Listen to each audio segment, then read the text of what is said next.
वसन्त सदा शुभमती, झक्त दोष नहीं जे मरती, सौने आपे हित उपदेश,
एषा ब्राह्मी स्थितिः सन्तो गुणातीतश्च मोक्षदः, श्रोत्रियश्च स्थितप्रज्ञ, एष मे प्रमुखो गुरु।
બે મહિના પૂર્વેના અથાગ અને સતત વિચરણને કારણે પ્રમુખ સ્વામી મહારાજને પ્રાતઃભ્રમણ બાદ છાતીમાં થોડા ભારનો અનુભવ થતો હતો.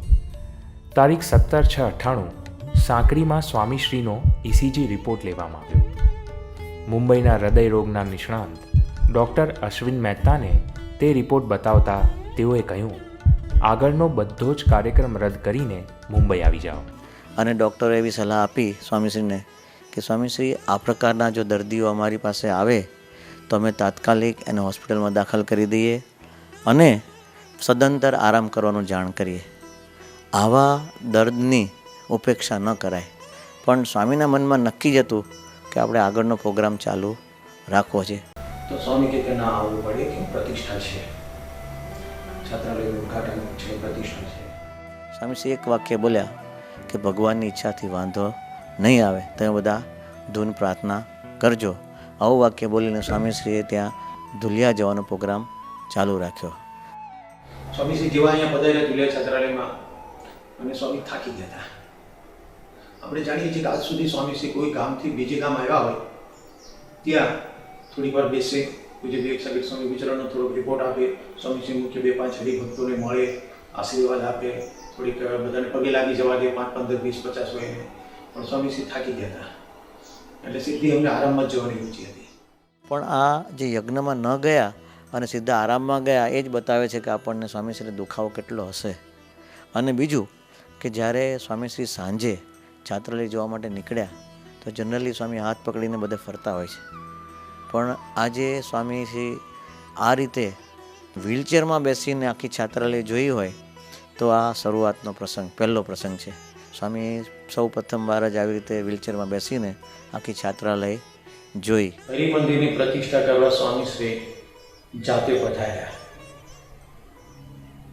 પ્રતિષ્ઠાની બધી વિધિ સ્વામીશ્રીએ કરી.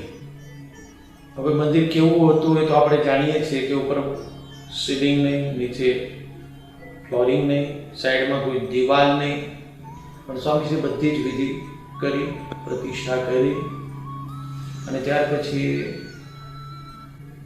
ત્યાં સ્ટેજ ઉપર બિરાજ્યા. સ્વામીશ્રીએ પ્રવચન પણ કર્યું. 23/6/98ના રોજ જશલોક હોસ્પિટલમાં સ્વામીશ્રીના અલગ અલગ ટેસ્ટ લેવાયા. તે રિપોર્ટના આધારે ડૉક્ટર અશ્વિન મહેતાએ જણાવ્યું કે સ્વામીશ્રીની ફરીથી એન્જિયોગ્રાફી કરાવવી પડશે. જુલાઈ માસમાં વિદેશ યાત્રાએ જવાનું હોવાથી ન્યૂયોર્કમાં જ એન્જિયોગ્રાફી કરાવવાનું નક્કી થયું. પ્રથમ જ વાર સ્વામીશ્રી ભારતથી સીધા જ અમેરિકા તારીખ 4/7/98ના રોજ ન્યૂયોર્ક પધાર્યા. અમને બધાને મનમાં ચિંતા હતી કે બાપા જરૂર ગંભીર હશે અને એટલા માટે જ લંડન ન રોકાતા અહીંયા આવ્યા. પરંતુ જ્યારે સ્વામીશ્રીના દર્શન થયા તો સ્વામીશ્રી એટલા બધા પ્રફુલ્લિત હતા કે અમને એવું લાગ્યું કે જાણે કંઈ નથી. તારીખ 7/7/98 આજે સવારે સ્વામીશ્રીની એન્જિયોગ્રાફી કરાવવાની હતી. સવારે 5:30 વાગે પરમ પૂજ્ય સ્વામીશ્રી જાગૃત થઈ ગયા. સ્નાનાદિક વિધિથી પરવારી એ હોટેલ માર્કના 16મા માળે આવેલા જ એમના જ ઉતારામાં એક વિશાળ હોલમાં પૂજા કરવા માટે સવારે 6:10 વાગે તો પધારી ગયા.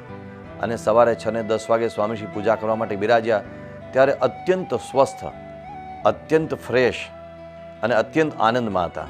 સવારે 7 વાગે સ્વામીશ્રી વિશ્વની પ્રસિદ્ધ લેનોક્સ હિલ હોસ્પિટલમાં પધાર્યા.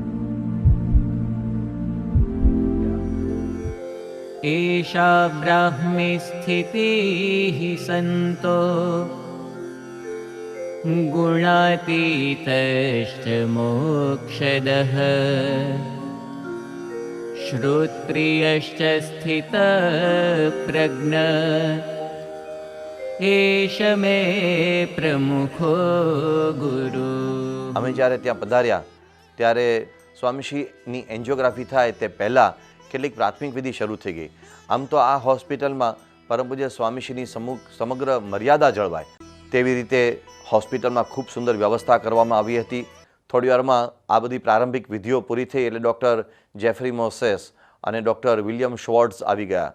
બરાબર 8:29 ડૉક્ટર શ્વોર્ટ્ઝે કેથેટરાઇઝેશન શરૂ કર્યું. ડૉક્ટર મોઝેસ અંદર એન્જિયોગ્રાફી કરતા હતા એ અમને કાચની બારીમાંથી દેખાતું હતું અને તે વખતે એકદમ જ ડૉક્ટર મોઝેસે જેવી એન્જિયોગ્રાફી કરીને હાથ ઊંચા કરી દીધા અને એન્જિયોગ્રાફી બતાવી એમાં કહ્યું કે he sitting on a volcano, this is a major artery block and so we will have to have call doctor many to operate on him. એ દરમિયાન અમે જ્યાં ઊભા હતા ત્યાં ડૉક્ટર નિલેશભાઈ આવ્યા જે ડૉક્ટર સુબ્રમણ્યમના આસિસ્ટન્ટ તરીકે તારે ત્યાં હાર્ટ સર્જન તરીકે સેવા આપતા હતા.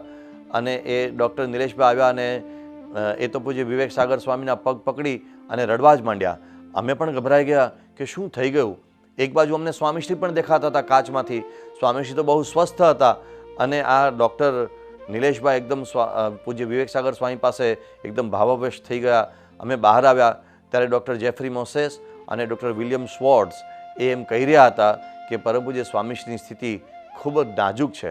અમે એમની પાસેથી એવું સાંભળ્યું કે સ્વામીશ્રી અત્યારે ટાઈમ બોમ્બ ઉપર કે વોલ્કેનો પર બેઠા હોય એવી સ્થિતિ છે.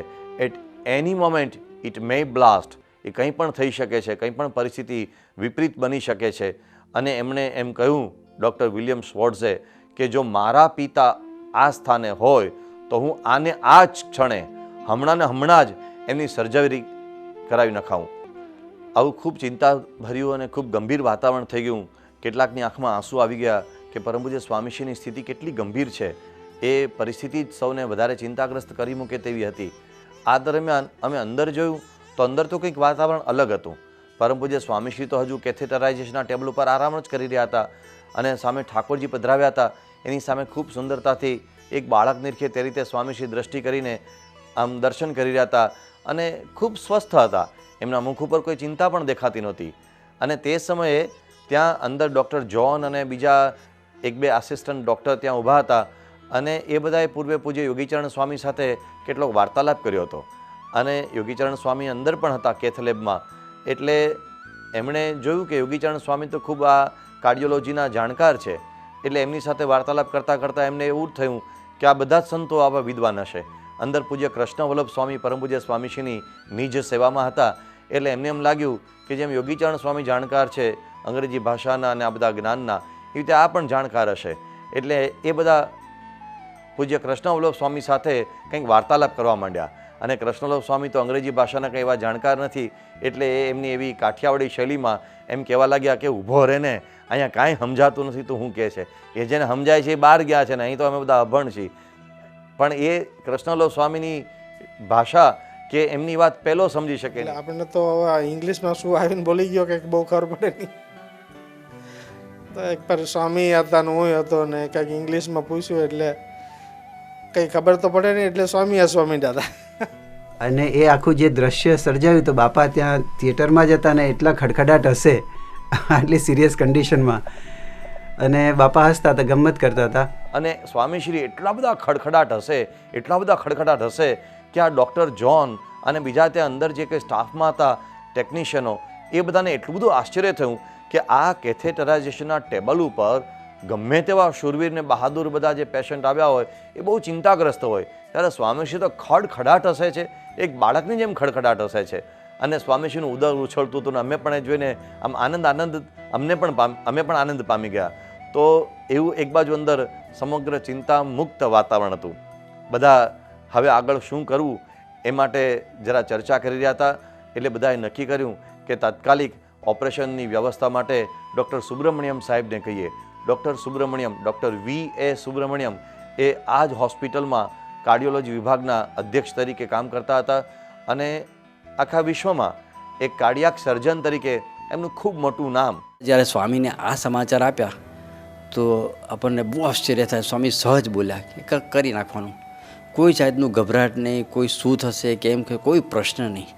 એટલે આ પણ એમની બ્રાહ્મી સ્થિતિનો પણ આમાં દર્શન થાય. ઈશા બ્રાહ્મી સ્થિતિ સંતો ગુણાતીતશ્ચ મોક્ષદઃ શ્રોત્રિયશ્ચ સ્થિત પ્રજ્ઞ એષ મે પ્રમુખો ગુરુ. આમ કરતાં કરતાં બપોરે લગભગ 12 વાગ્યાનો સમય થયો. ઓપરેશન થિયેટર તો સજ્જ થઈ ગયું, પરંતુ પરમ પૂજ્ય સ્વામીશ્રીએ એમ કહ્યું કે આપણે ક્યાં તો 12 વાગ્યા પહેલાં જઈએ અને ક્યાં તો આપણે 3 વાગ્યા પછી જઈએ. ત્યારે બધાને થયું સ્વામીશ્રી કેમ આવું કહે છે. એક બાજુ તો ડૉક્ટરોનો આગ્રહ છે કે 1 સેકન્ડનો પણ વિલંબ ન કરવો જોઈએ, એટલી બધી દરેકની આ બાબત માટે ઉતાવળ ભરેલી સલાહ હતી. અને બીજી બાજુ સ્વામીશ્રી ખેલતા હતા. ડૉક્ટર સુબ્રમણ્યને બધાની બહુ ઈચ્છા હતી કે અત્યારે જેમ બને એમ જલ્દી આપણે આ ઓપરેશન કરી નાખવું જોઈએ. પણ એક સ્વામી કે 3 વાગે, એનું રહસ્ય તો કોઈને સમજાતું નહોતું. પણ એ દરમિયાન સ્વામી કે આપણે સૂતા છીએ, આરામ કરીએ છીએ.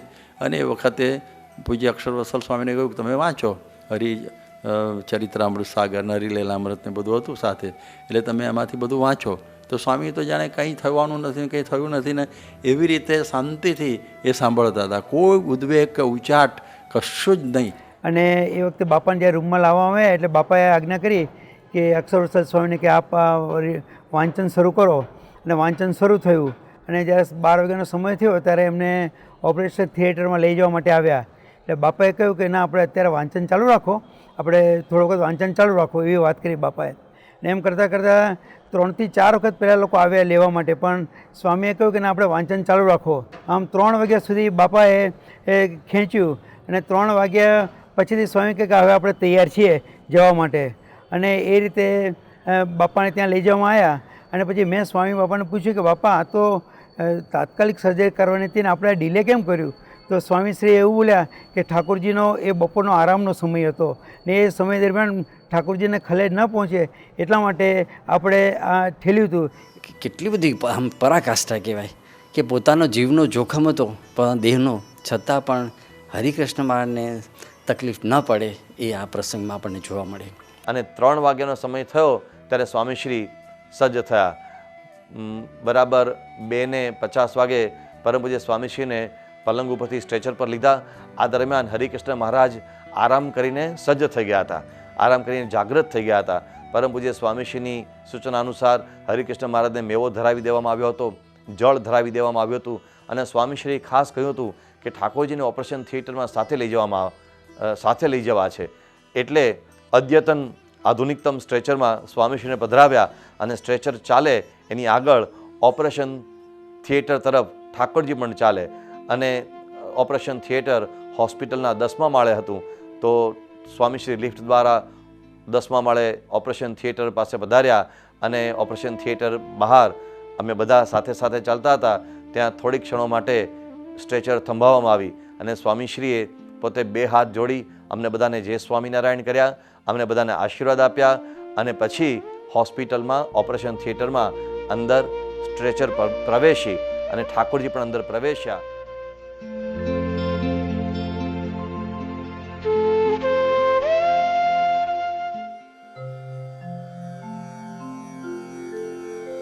एषा ब्राह्मी स्थितिः संतो गुणातीतश्च मोक्षदः श्रोत्रियश्च स्थितप्रज्ञ एष मे प्रमुखो गुरुः एषा ब्राह्मी स्थितिः संतो गुणातीतश्च मोक्षदः श्रोत्रियश्च स्थितप्रज्ञ एष मे प्रमुखो गुरुः परमैकान्तिकश्चैष एष श्रीहरिधारकः परमैकान्तिकश्चैष एष श्रीहरिधारकः एष ब्रह्मस्वरूपोऽस्ति सैष मे प्रमुखो गुरुः एष ब्रह्मस्वरूपोऽस्ति सैष मे प्रमुखो गुरुः सैष मे प्रमुखो गुरुः सैष मे प्रमुखो गुरुः।